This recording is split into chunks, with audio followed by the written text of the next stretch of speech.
Hello everybody and welcome back to another video.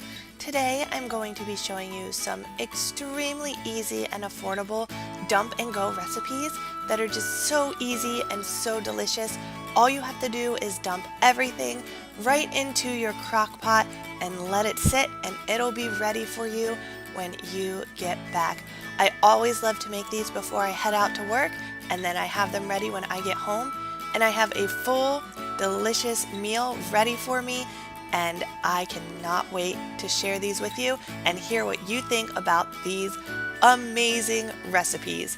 So let's go ahead and get started. The first recipe we're going to make is a full chicken dinner, and yes, I mean full chicken dinner in the crock pot. The first thing we're doing is we are going to coat the bottom of the crock pot with some olive oil or oil of your choice and just swirl it around a little bit like I'm doing here, just to cover the bottom. Then we're going to add in some chicken. I had really large chicken breasts, and your crock pot is only so big, so I use 3 chicken breasts, but I did kind of cut them down a little bit like so. Then I'm going to make a little divider with the potatoes, and you'll see why in a second. I'm using this divider to separate the stuffing mix, which you can see I'm pouring in now. I'm putting in an entire bag of stuffing mix, and on the other side of the potatoes, I'll be putting in a bag of frozen vegetables of your choice. And then I'm going to go ahead and fill on top of the potatoes with more potatoes. We personally really like these red potatoes. I think that they make the best mashed potatoes, so that's what I'm using. But you can use any brand of vegetables, stuffing, potatoes that you want. This will still turn out absolutely amazing.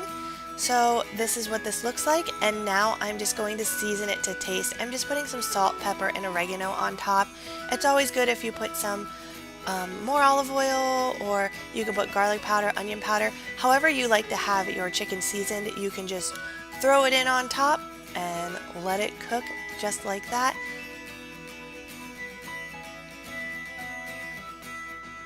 The last step I'm going to take is to put little teeny tiny slices of butter all over the top of my meal. This butter will melt and just soak down into the chicken and the mashed potatoes and the vegetables. It ends up turning out so good, and you can get that buttery flavor out. Next, you can go ahead and cook it on low for your entire duration at work for 5, 6, 7, 8 hours, or you can cook it on high for 3 to 5 hours, and it should turn out looking absolutely perfect. And you can mash up these potatoes and make mashed potatoes, or eat them just like this. They are perfect either way, and this is what it ends up looking like. We went ahead and made a side of gravy, but it just turned out so good. Next up are these absolutely perfect Crock-Pot ribs. I mean, just look at them. They are perfect. And one thing that's super great about them is with the leftovers, they fall right off the bone. You can make pulled pork sandwiches for another day. I went ahead and I got about 4 pounds of ribs. I cut them in half and threw them in my crock pot. After I threw them in the crock pot, I made kind of my own concoction of a bunch of random barbecue sauces. What I do is I squeeze them all out into a bowl, and I will add about 2 cups of water to the bowl, mix it around, and throw it on top of the ribs, and this just gives it a little bit of a base to work with. After that, I'm throwing on some salt and pepper to taste, and then adding our favorite barbecue sauce on top, and then I'll just take a fork and kind of smash it all down into the ribs and make sure that it's coated on evenly. As you can see, it does just kind of slide off, so do your best to put it on as best as you can and go from there. We cooked these ribs on high for 5 hours, and when they were done, this is what they looked like. As you can see, I cut one off and it just fell right off the bone. It is absolutely crazy how perfect these ribs are, and like I said, they fall right off the bone. So many bones fell out. As you can see, they're just falling out as I'm picking them up, and they are so delicious, so perfect. You have to try this recipe. Once we were done, we cut them up and we added some sauce on top. Our favorite barbecue sauce, smoky barbecue sauce. Added it on top and we ate it all up. The rest we shredded and put in the fridge for another day, and we made pulled pork sandwiches. So if you make enough, you can actually get 2 absolutely perfect, delicious meals out of this. I highly, highly, highly recommend trying these ribs. Next up is this delicious taco Mexican style tater tot casserole. Super affordable, super easy, and super delicious. You absolutely have to try this recipe. The first thing you're going to do is add a bag of tater tots and some black beans on top. You can use pinto if you prefer pinto.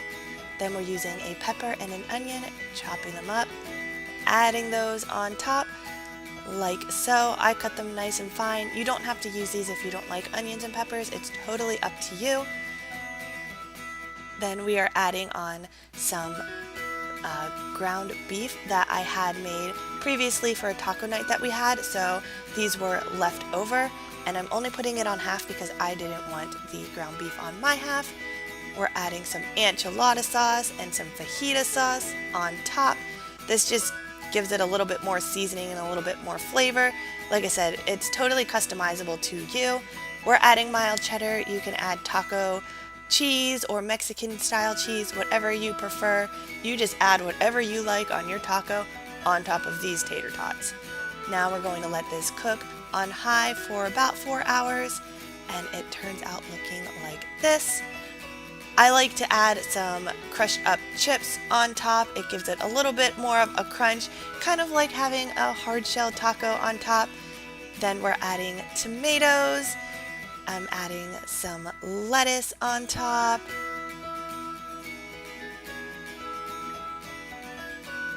And guys, that's basically it. You scoop this bad boy out onto your plate, and if you are anything like me, you will want to cover this with sour cream and some more cheese, but it turns out looking like this. It's kind of just a mush of tacos, but it turns out so good.